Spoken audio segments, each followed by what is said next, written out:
Halo, selamat berjumpa lagi dengan saya Hendra Gunawan yang dalam video ini akan melanjutkan materi tentang deret Fourier terkait dengan sifat sebagai hampiran terbaik di L2AB. Nah, kita punya teorema yang berbunyi seperti ini. Misal V, himpunan Vn yang merupakan himpunan ortonormal yang mungkin terhingga atau terbilang banyaknya di L2AB.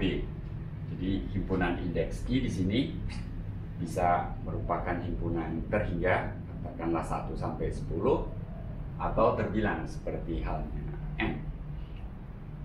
Maka kita mempunyai ketaksamaan ini yang menyatakan bahwa norma F minus sigma Fvn Vn dengan N anggota I. Jadi ini kalau Vn adalah basis ortonormal, maka ini adalah deret Fourier terhadap V.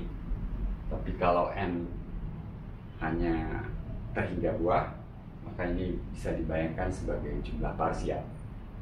Nah, norma selisih F dan deret ini akan lebih kecil atau sama dengan norma F minus deret dengan koefisien Cn sembarang yang memenuhi ketaksamaan ini.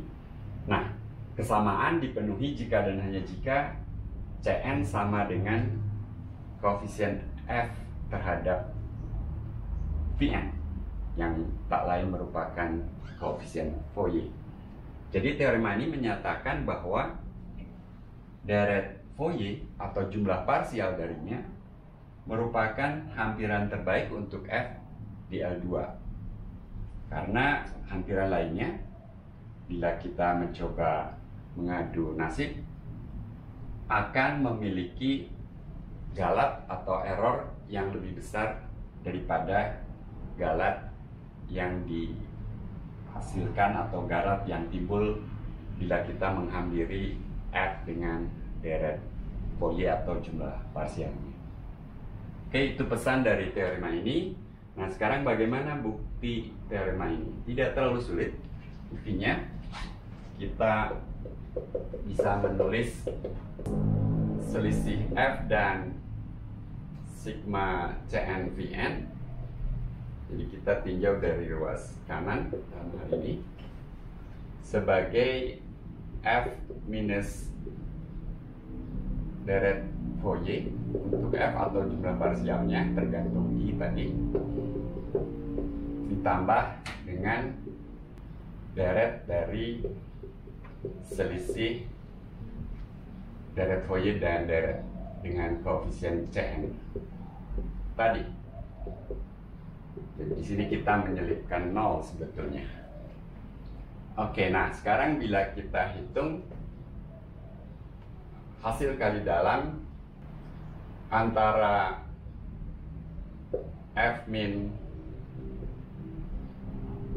sigma Fvn Vn dengan Vm sembarang, di sini untuk setiap M anggota I, kalau kita hitung hasil kali dalamnya, maka ini sama dengan hasil kali dalam F dengan Vm dikurangi, di sini N anggota I, dikurangi sigma F Vn hasil kali dalam Vn dengan Vm.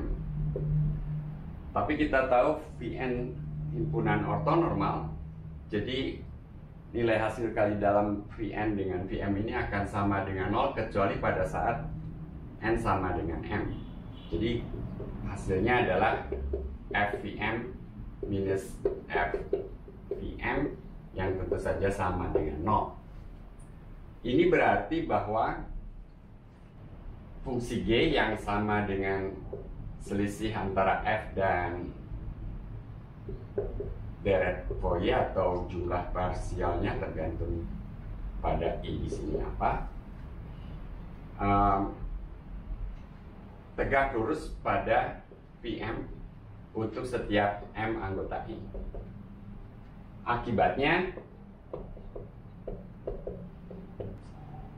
fungsi G akan juga tegak lurus pada sigma selisih F Vn dan Cn kali Vn. Oke, karena masing-masing Vn ini tegak lurus pada G. Nah, karena itu dengan Pythagoras, saya hapus ini terlebih dahulu.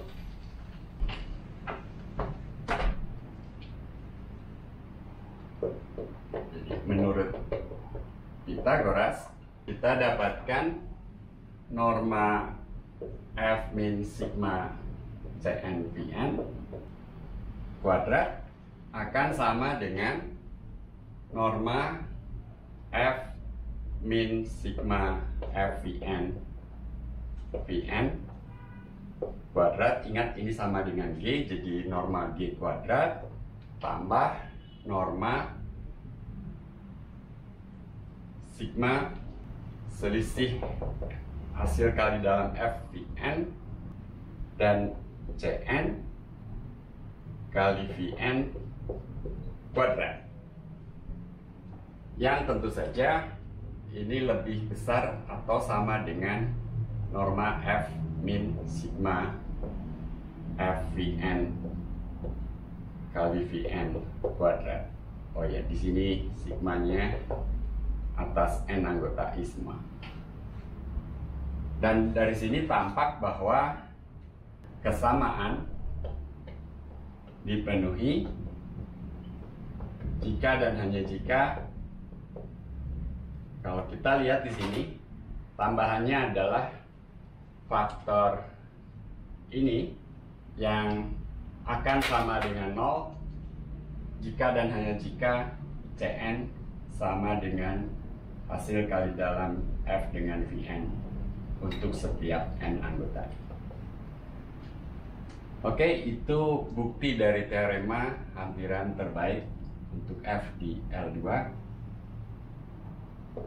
Untuk contoh, saya kira cukup jelas.